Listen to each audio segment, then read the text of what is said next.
Hello दोस्तों, मैं नेहा हाजिर हूँ एक नई कहानी के साथ। चतुर पत्नी। उदयपुर गांव में एक आलसी ज्ञानचंद रहा करता था। वह रोज सुबह उठता, पूजा करता, खाना खाता और सो जाया करता, जिसकी वजह से उसकी पत्नी बहुत परेशान रहा करती थी। एक दिन ज्ञानचंद भरी दोपहरी में अपनी झोंपड़ी में सो रहा होता है। ज्ञानचंद की पत्नी, अरे रे, अब तो उठ जाइए जी। अरे दैया, आखिर कब तक यूं ही सोते रहोगे? सुबह से दोपहर हो गई जी, उठ जाइए, जाकर अपने खेत देख आइए ना। इस बार की भी अपनी फसल अच्छी नहीं हुई है। ज्ञानचंद, अरे रे, क्यों तंग करती हो भाग्यवान? ये मेरा सोने का समय है। मेरा राहु बता रहा है कि अभी बाहर जाना मेरे लिए शुभ नहीं होगा। अभी खेत में जाऊंगा तो जरूर कोई अपशगुन होगा। हाँ, तुम एक काम करो भाग्यवान, मेरे लिए भोजन ले आओ। मुझे बहुत भूख लगी है। जाओ, लेकर आओ भोजन। ज्ञानचंद की पत्नी, हे भगवान, कैसा आलसी पति दिया है मुझे, जिसे बस सोना और खाना ही आता है। ज्ञानचंद की पत्नी, सुनिए जी, थोड़ी देर पहले ही तो भोजन किया था आपने, और अभी फिर से? हे भगवान, दिन भर में कोई तो काम करते नहीं आप। हाय हाय, ये किस आदमी के साथ बंध गई मैं? दैया रे दैया। ज्ञानचंद की पत्नी रसोई में जाती है और ज्ञानचंद के लिए भोजन परोस कर लेकर आती है। ज्ञानचंद की पत्नी, ये देखिए जी, मैं आपके लिए भोजन ले आई हूँ, अब तो उठ जाइए ना। ज्ञानचंद, अरे वाह वाह, कितनी अच्छी खुशबू है भोजन की। लाओ लाओ भाग्यवान, भोजन दो मुझे। वाह वाह वाह, आज तो तुमने गुड़ का चूरमा भी बनाया है। अरे वाह भाग्यवान, मजा आ गया। बहुत ही स्वादिष्ट भोजन बनाती हो तुम तो। अरे वाह वाह, तुम्हारा तो कोई जवाब ही नहीं है भाग्यवान, बहुत ही मजेदार। ज्ञानचंद की पत्नी, वो सब तो ठीक है जी, लेकिन अभी आप बाजार से थोड़ा अनाज ले आइए। घर में अनाज खत्म होने को है। ऐसे में मैं क्या भोजन बनाऊंगी? ज्ञानचंद, क्या कहा भाग्यवान? अनाज खत्म होने को है? अच्छा अच्छा, ले आऊंगा कल सुबह जाकर। अभी बाहर जाना अपशगुन होगा। अभी तो तुम्हारे हाथ का स्वादिष्ट भोजन खाकर मुझे बहुत थकान हो गई है। अभी मैं भाग्यवान ऐसा करता हूँ कि सो जाता हूँ। अच्छा, मैं सोता हूँ। ज्ञानचंद की पत्नी, हे भगवान, आपको तो दिन भर सोने के अलावा कुछ नहीं सूझता। जब देखो तब आलस। मैं बहुत तंग आ गई हूँ आपसे।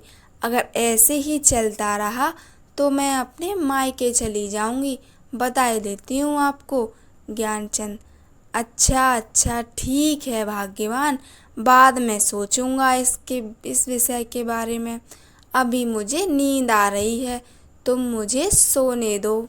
इसके बाद ज्ञानचंद खर्राटे लेता हुआ सो जाता है। अगली सुबह एक साधु महाराज ज्ञानचंद के घर भिक्षा मांगने आते हैं।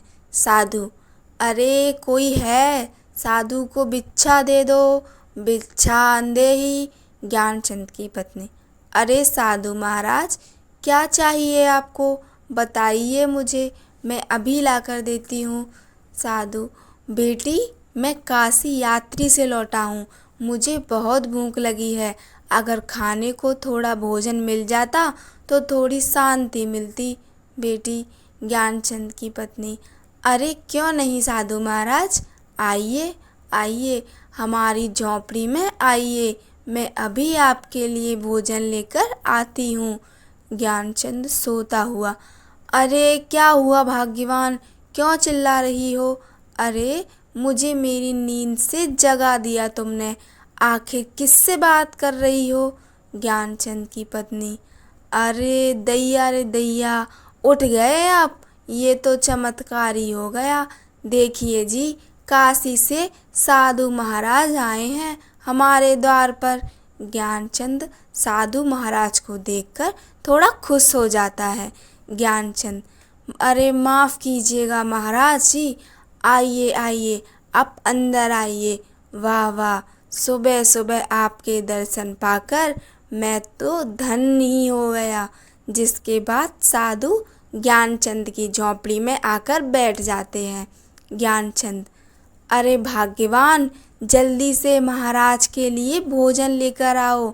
जाओ जाओ, जल्दी जाओ, जल्दी से लेकर आओ। ज्ञानचंद की पत्नी, मैं अभी भोजन लेकर आती हूँ साधु महाराज के लिए, बस मैं अभी गई अभी आई। ज्ञानचंद की पत्नी साधु के लिए भोजन से भरी थाली लेकर आती है। ज्ञानचंद की पत्नी, ये लीजिए महाराज, भोजन कीजिए कीजिए कीजिए, खाकर बताइए मेरे हाथों का भोजन कैसा लगा आपको।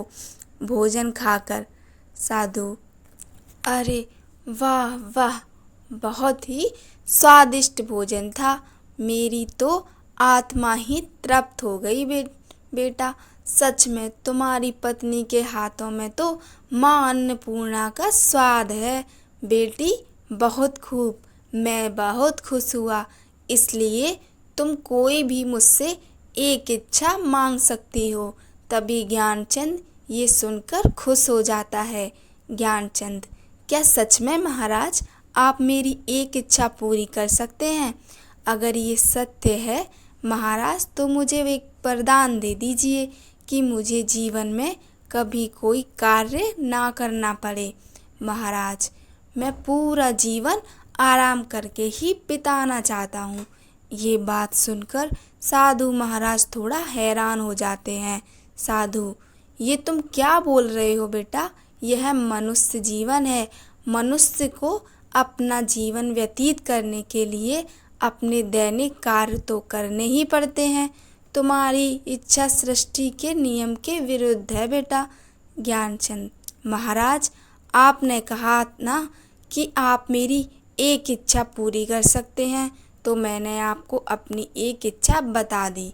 महाराज, अगर अब आपने मेरी इच्छा पूरी नहीं की तो यह आपके बोले गए शब्दों का अपमान होगा। तभी ज्ञानचंद की ये बात सुनकर साधु थोड़ा सोच में पड़ जाता है। साधु, अच्छा तो ठीक है, अगर यही बात है तो हम तुम्हारी इच्छा अवश्य ही पूरी करेंगे। अब हम अपने शब्दों को वापस नहीं ले सकते हैं, हम तुम्हारी इच्छा अवश्य ही पूरी करेंगे। तभी साधु अपनी चमत्कारी शक्तियों से एक हरे रंग का भयानक राक्षस प्रकट करता है। साधु, डरो मत, यह जादुई राक्षस है, यह तुम्हारी हर इच्छा पूरी करेगा। तुम्हारी इच्छा है कि तुम जीवन में कोई कार्य ना करो, तो ये जादुई राक्षस तुम्हें कोई कार्य नहीं करने देगा। तुम्हें जो भी कार्य करवाना होगा ये जादुई राक्षस कर देगा। लेकिन याद रखना, इस जादुई राक्षस को तुम्हें हमेशा किसी न किसी कार्य में ही व्यस्त रखना होगा, क्योंकि जिस दिन इस राक्षस के पास करने को कोई कार्य नहीं होगा, ये तुम्हें ही खा जाएगा। इतना कहकर साधु वहाँ से चला जाता है। तभी ये बात सुनकर ज्ञानचंद की पत्नी थोड़ा डर जाती है। ज्ञानचंद की पत्नी, नहीं नहीं, ये आपने क्या कर दिया जी? आपने आलस में आकर साधु महाराज जी से कैसी मूर्ख इच्छा मांग ली। मुझे तो आपके लिए बहुत चिंता हो रही है जी। अगर किसी दिन इस भयानक दिखने वाले राक्षस ने आपको ही खा लिया तो मैं क्या करूँगी जी? ज्ञानचंद, अरे भाग्यवान, तुम व्यर्थ में ही चिंता कर रही हो, ऐसा कुछ नहीं होगा। अब तुम देखना, मैं इस राक्षस से कैसे सारे कार्य करवाता हूँ। अब तो मुझे कोई कार्य ही नहीं करना पड़ेगा, और भाग्यवान, तुम्हें भी मुझसे कोई शिकायत नहीं रहे होगी। राक्षस, मनुष्य, बोलो, मैं तुम्हारा क्या कार्य कर सकता हूँ? क्या आदेश है तुम्हारा? जल्दी बताओ, वरना मैं तुम्हें ही खा जाऊंगा। ज्ञानचंद: जाओ जादुई राक्षस, बाजार जाकर अनाज की बोरियां ले आओ। जाओ। घर में अनाज की बोरियां नहीं है। राक्षस: ओह ठीक है, अभी जाता हूँ और लेकर आता हूँ अनाज की बोरियां। वह राक्षस अचानक से गायब हो गया और तुरंत ही अनाज की बोरी ले आता है, जिसे देखकर ज्ञानचंद और उसकी पत्नी हैरान हो जाते हैं। ज्ञानचंद की पत्नी: अरे जादुई राक्षस, तुम इतनी जल्दी अनाज की बोरी ले आए? मेरी तो कुछ समझ में नहीं आ रहा। राक्षस, मैं कोई साधारण राक्षस नहीं हूँ, बल्कि एक मायावी राक्षस हूँ। इसलिए जो भी तुम मुझे कार्य करने को दोगे, उसे मैं अपनी मायावी शक्ति से पल भर में ही कर दूंगा। अब बताओ और क्या कार्य करना है, वरना तुम्हें ही खा जाऊंगा। ज्ञानचंद थोड़ा सोच में पड़ जाता है। ज्ञानचंद: अच्छा अच्छा, ठीक है, तुम यहाँ से मेरे खेत में जाओ और जाकर सिंचाई कर दो। राक्षस: ठीक है, मैं तुम्हारे खेत की सिंचाई करके अभी आया। ज्ञानचंद की पत्नी: सुनिए जी, मुझे तो बहुत डर लग रहा है। ये जादुई राक्षस तो सच में बहुत भयानक है जी। अगर सच में इसने आपको कुछ कर दिया तो? ज्ञानचंद: अरे भाग्यवान, तुम देख रही हो ये कितनी जल्दी मेरा बताया हुआ कार्य कर देता है। देख, अगर यह मेरे साथ रहा तो मैं सदैव आराम से जीवन व्यतीत करूँगा। तुम चिंता मत करो, ये मुझे कुछ भी नहीं करेगा। मैं हमेशा ही इसे कोई ना कोई कार्य देता ही रहूँगा। तभी वो राक्षस फिर से आ जाता है। राक्षस: हे मनुष्य, मैं तुम्हारे खेत की सिंचाई कर आया हूँ। तुम्हारे खेत की सिंचाई करके मुझे बड़ा ही आनंद आया, लेकिन अभी मुझे बहुत जोरों की भूख लगी है। जल्दी से मेरे लिए भोजन का प्रबंध करो, वरना मैं तुम्हें ही खा जाऊंगा। ज्ञानचंद की पत्नी: अरे नहीं नहीं जादुई राक्षस, तुम क्या बोल रहे हो? इन्हें कुछ मत करना, मैं तुम्हारे लिए भोजन लेकर आती हूँ। तभी ज्ञानचंद की पत्नी राक्षस के लिए खूब सारा अलग अलग तरह का खाना लेकर आती है। सारा भोजन चटकर जाने के बाद भी राक्षस की भूख शांत नहीं होती। राक्षस: और भोजन लेकर आओ, जाओ, मुझे और भूख लगी है, जाओ, मेरी भूख शांत करो। ज्ञानचंद और उसकी पत्नी दोनों सुनकर दुखी हो जाते हैं। ज्ञानचंद: अरे पूरे घर का राशन तो खा गया ये जादुई राक्षस, आखिर अब कैसे शांत होगी इसकी भूख? तभी उसकी पत्नी घर के बाहर लगे एक तुलसी के पेड़ के पास जाती है और बहुत बड़े पतीले में, जिसमें खूब सारा दूध रखा होता है, उसमें उन तुलसी के पत्तों को डाल देती है और दूध के पतीले को राक्षस के पास लेकर जाती है। ज्ञानचंद की पत्नी: ये लो जादुई राक्षस, इस दूध को पी लो। इस दूध से तुम्हारी भूख शांत हो जाएगी। जिसके बाद राक्षस सारा दूध पी जाता है और एक लंबी डकार लेता है। राक्षस डकार मारते हुए: अब आया मजा, अब मेरी भूख शांत हो गई है। वाकई ये दूध बहुत ही स्वादिष्ट था, आनंद आ गया। अच्छा बताओ, अब क्या कार्य करना है तुम्हारा? जल्दी बताओ, वरना मैं तुम्हें खा जाऊंगा।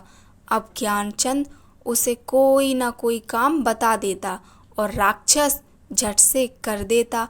लेकिन एक दिन ऐसा आया जब ज्ञानचंद के पास उस जादुई राक्षस को बताने के लिए कोई काम नहीं था। ऐसे में ज्ञानचंद बहुत दुखी हो गया। ज्ञानचंद: अरे भाग्यवान, ये मैंने क्या आफत अपने गले में डाल ली है। उस राक्षस को मैं जो भी काम देता हूँ, राक्षस उसे बहुत ही शीघ्र ही कर लेता है। आज तो मेरे पास उसे देने के लिए कोई काम भी नहीं बचा। अब ऐसे में तुम ही बताओ मैं क्या करूं? लगता है आज तो मुझे वो राक्षस खा ही जाएगा। भाग्यवान, अब मैं क्या करूँगा? अब तो मैं तुम्हें छोड़कर उस राक्षस के पेट में जाने वाला हूँ। ज्ञानचंद की पत्नी: दैया रे दैया, आप चुप हो जाइए जी। मैंने आपसे कहा था वो जादुई राक्षस बहुत भयानक है, लेकिन आप चिंता मत कीजिए। मैं उस जादुई राक्षस को आपको कुछ नहीं करने दूंगी। हाँ, लेकिन आपको मुझसे वादा करना होगा। आज के बाद आप सारे काम खुद ही करेंगे। हाँ ज्ञानचंद: अरे हाँ भाग्यवान, मैं वादा करता हूँ आज से अपने सारे कार्य स्वयं ही करूँगा, लेकिन तुम मुझे उस राक्षस का भोजन बनने से बचा लो भाग्यवान। ज्ञानचंद की पत्नी: अच्छा अच्छा ठीक है, अब आप देखना मैं उस राक्षस को आज कितना महत्वपूर्ण कार्य देती हूँ जिसे वो जादुई राक्षस कभी पूरा नहीं कर पाएगा। तभी वहाँ पर राक्षस आ जाता है और ज्ञानचंद से कहता है: राक्षस, हे मनुष्य, बताओ मुझे आज क्या कार्य करना है, जल्दी बताओ वरना मैं तुम्हें ही खा जाऊंगा। ज्ञानचंद की पत्नी: ओ जादुई राक्षस, आज मैं तुझे काम देती हूँ। मेरी झोंपड़ी के पीछे एक मोती नाम का मेरा प्यारा कुत्ता रहता है। तुम जाओ इस मोती की दुम को सीधा कर दो। जब तक उस मोती की दुम सीधी नहीं हो जाती तुम यहाँ वापस मत आना। हाँ राक्षस: अच्छा अच्छा ठीक है, मैं अभी जाता हूँ, उस मोती कुत्ते की दुम को सीधी करके अभी आता हूँ।